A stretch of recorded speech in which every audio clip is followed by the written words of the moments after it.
Okay, everybody, this is my spoiler review of X-Men 97, Episode 9, Tolerance is Extinction, Part 2. This was written by Anthony Saletti and directed by Emmett Yonimura. Now, as a huge Storm fan, I was so excited to see her back in the intro, and her new intro card is amazing, so that did not disappoint. And we start to see things we're familiar with the original animated series and, of course, the comics, but we're seeing Charles not being able to walk again, and Magneto in his old uniform, and Charles finding his old chair. It's also pretty surreal seeing Bastion cry over his Prime Sentinel mother who's been turned off. And we get to see Storm and Forge rescue Sunspot and Jubilee, and they are back, which is great to see. And Storm, this just looks amazing in animation, her classic costume. I just love it. Now, as you even see in the previously on in this episode, they show Jean and Cyclops trying to reflect on Professor X's choices, and that she was the one who guessed that maybe he wanted them to move on and be free, and that is exactly what he says was the case and why he had Magneto take over, not Cyclops. But Cyclops makes the point that no matter what, they always end up back here. Even if he had tried to leave with Jean, the things that happened would have brought them back anyway, and that's where Professor X realizes it's pretty much the same for him. He's there too now when he had left. Now, something really special about this episode was Jean and Storm together, all of their moments, and that starts here when they have this nice little reunion and Jean's excited to see her, and Storm saying Forge helped her get her powers back. And I love the line Forge says, "Oh, that's Storm doing her modest goddess routine." That was great. And it's also crazy that Forge had his prosthetics ready for this case scenario, like what happened with Magneto. Shutting all this power down, still being ready for that was insane. Shows the brilliant mind of Forge. So we learned that thousands died from all of this happening, and Magneto and what he did, and Logan says Magneto won't change his mind by a please. He says his day ends one way, and his claws pop out, so he wasn't kidding when he said that. It's a little foreshadowing to later in the episode and him using those claws into Magneto's body. Now, they'll split teams up in this episode, which was perfect to do for this episode to make it really exciting. Like I said last week, I was worried that maybe they would just drop Bastion, but they haven't. They've kept him going, and they have him and Magneto now as these two antagonists, and to have the team split up and give them both their attention that was needed was great. And we learned that Bastion, as a child, Professor X thought he was a mutant because of his powers communicating with machines, and his mom did not let him go to the school, and that's when they reflect on he could have originally been an X-Man. But Professor X thinks that once Bastion is no longer a threat, Magnus will be open to turning the power back on. But this is where Sunspot's like, didn't you also believe it was a good idea to hand the bad guy your school? At this point, I was surprised Professor X didn't say, and who are you again? Because I don't even think he's met Sunspot. Correct me if I'm wrong here. Now, I love this idea that Forge and Beast have of using the scrambler they used on Phoenix, on Bastion, to sever his hold on the Prime Sentinels. I thought that was brilliant. And props to the writers as well for thinking of that, obviously. And I love when Beast then suggests to permanently disable his power, and that's when Storm snaps and the thunder snaps. That was so great, just showing you Storm always has some kind of code she's abiding by, and that is just another one. She doesn't want to totally, obviously, take someone's powers away. Now, you see when Professor X is talking to Rogue, she's got Gambit's jacket on. She's also got that green and white outfit that looks very similar to her earlier appearances in X-Men comics. And remember, Rogue originally was a villain in the comics, so they've been hinting at that for a while in this show, and now we're seeing that fully turn where she's going to go with Magneto now. And when Magneto shows up, he brings Asteroid M literally with him and wants to know if Charles was prepared to walk his path now because he tried the Charles way. And he says, will humanity undo Genosha? And these are great points by Magneto, and you know he's probably right that they won't. And he brings up Leech dying, this big part of Magneto in this season, how he promised to protect him and he failed him, and he was serving him Charles's vision that didn't pan out. And he's offering a new Genosha now, but this is basically going to be like an Asteroid M, obviously, where it's just going to be mutants. And he's like, we have gotten here by walking this man's path, talking about Professor X. This is the guilt Professor X is facing the whole episode, and how much he's responsible for causing all of this chaos. One of the best lines in the show to date happens here, where Professor X says, we are not gods, Magnus. And Magneto says, gods abandon those who believe in them.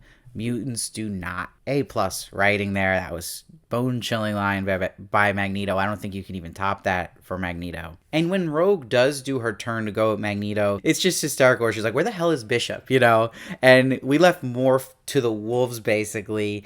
And she's like, oh, we're going to do the whole Jean die again thing. She's sick of it. And then Sunspot will turn, and it makes sense for him, too, because he was spooked after his own mom betrayed him last episode. Now, we will transition to Muir Island, and I like they honored the original show because they played some bagpipes while we go to Muir Island. They always did that in the original show, literally every single time. And we'll see Cyclops gives Cable his X-Men uniform. And he has a great line, Cable, where he says, am I going to war or circus? And Cyclops has the best joke line of the season where he's like, what did you expect? Black leather. I'm so happy to hear this because the biggest thing I cannot stand about the original X-Men films made by Fox is the black uniform, that it just looked like a Batman movie. It just had no color, which the X-Men are known for. Now, Professor X will have this important conversation with the president, telling him not to attack Magneto. He's like, let me reason with him.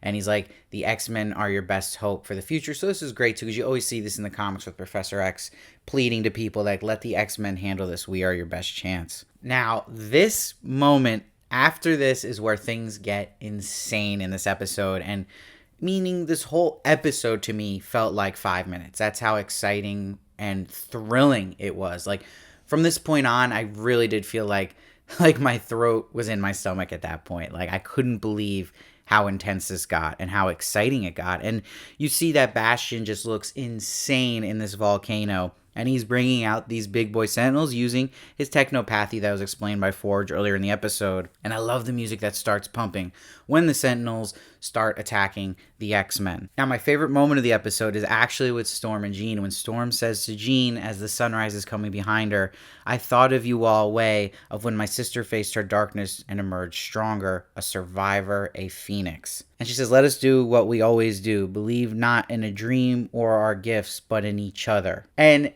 that's a beautiful line. And then it's just a great, clever line where Jean and her like pump each other up like two basketball players would before they jump on the court, where she says, make them mind your weather, sister. And then she says, and then weather your mind. Like, my mind was blown at that line. That was great. And it was so cool to see Storm then just kick all types of butt using her weather powers in the sky against the Sentinels. And then Jean brings the rest of the X-Men safely to ground with her powers. And then we see that Bastion is trying to build his own future in this area, in this city, and Morph becomes Hulk, which was incredibly done. And I couldn't believe I was watching. And what was even cooler about it is Jean moving him as the Hulk and him saying Morph Smash. So I don't know who would have predicted we would have got a Morph Smash in this show, but it was unbelievable. What a freaking moment. And then Mr. Sinister shows up and he's like, I know your genes, Jean. Oh, okay. So I love they honor that cheesiness to that type of villain of Mr. Sinister, that he can get away with saying lines like that. And we get to see this showdown, really good action with Mr. Sinister, with him facing Jean. And he has a great line where he says, only I know where you end and Madeline begins. If you ask nicely, I can tell you when I switched you. And she has a great comeback to that, saying it doesn't matter. Madeline fights with me today. She literally throws a strike of Mr. Sinister into bowling pins. That was so great. And then while this is happening, on the other side of things, we get this Magneto, Rogue, Sunspot versus Wolverine, Nightcrawler, Professor X, Jubilee, and Cyclops. And another great Magneto line is when he says to Professor X here, oh, I have waited to say these two words to you, old friend. Shut up. That was so awesome. Now, right after that, the tide will start to turn. That happens here where Morph tries to be Mr. Sinister to sneak the Scrambler onto Bastion, but he says a snake like Sinister would never risk his life for another, so touche there. And then Beast gets caught, and Storm and Forge get shot down. But remember, when you're seeing all these X-Men start to lose, and that will go to the end of this episode, we're not seeing any bodies of anyone dead, so I'm sure they're all going to survive this. They can't afford to have any more deaths in the show. They'll overplay it then. But so amazing that Sinister finally kind of has his dream come true, right? Where he's controlling Cable and using it against Jean. And it's great because with Cable tapping into his telekinetic powers, it evens the playing field a bit with Jean. And Scott sensing it happening too was just wild. Now, On the other side of things, Wolverine gets the helmet off of Magneto, and it was cool to see Professor X working with the team and Cyclops again and how to approach the situation. And Xavier is totally using all of his psi power strength on Magneto now, but Cyclops is the one who stops him because the plan didn't go totally perfect because the gold team on the other side did not stop Bastion. So they can't do this yet because then if they restore the power, all the Prime Sentinels will come back. And this is where Magneto will just unleash, but Wolverine gets him. But then Magneto tapping into Wolverine's adamantium while Charles pleads him to stop was insane. Just a crazy, crazy cliffhanger. And like, it shocked me the episode was over there because again, I felt like I was in a trance. Like I had just watched a 5-minute episode. That's how fun and intense it was. I don't remember the last thing I've watched that made me feel that way, where I just couldn't believe it was over. Like, it was so much fun, and what a great way to have a penultimate episode end on that cliffhanger and get you pumped for the finale. Like, everything going sideways at the end there. Just like, I cannot wait till next week. But it might seem redundant me saying this, but I'm giving this a 10. I gave episode 3 a 10. I gave the Genosha episode 5 a 10. And I think this is just as deserving, also a 10.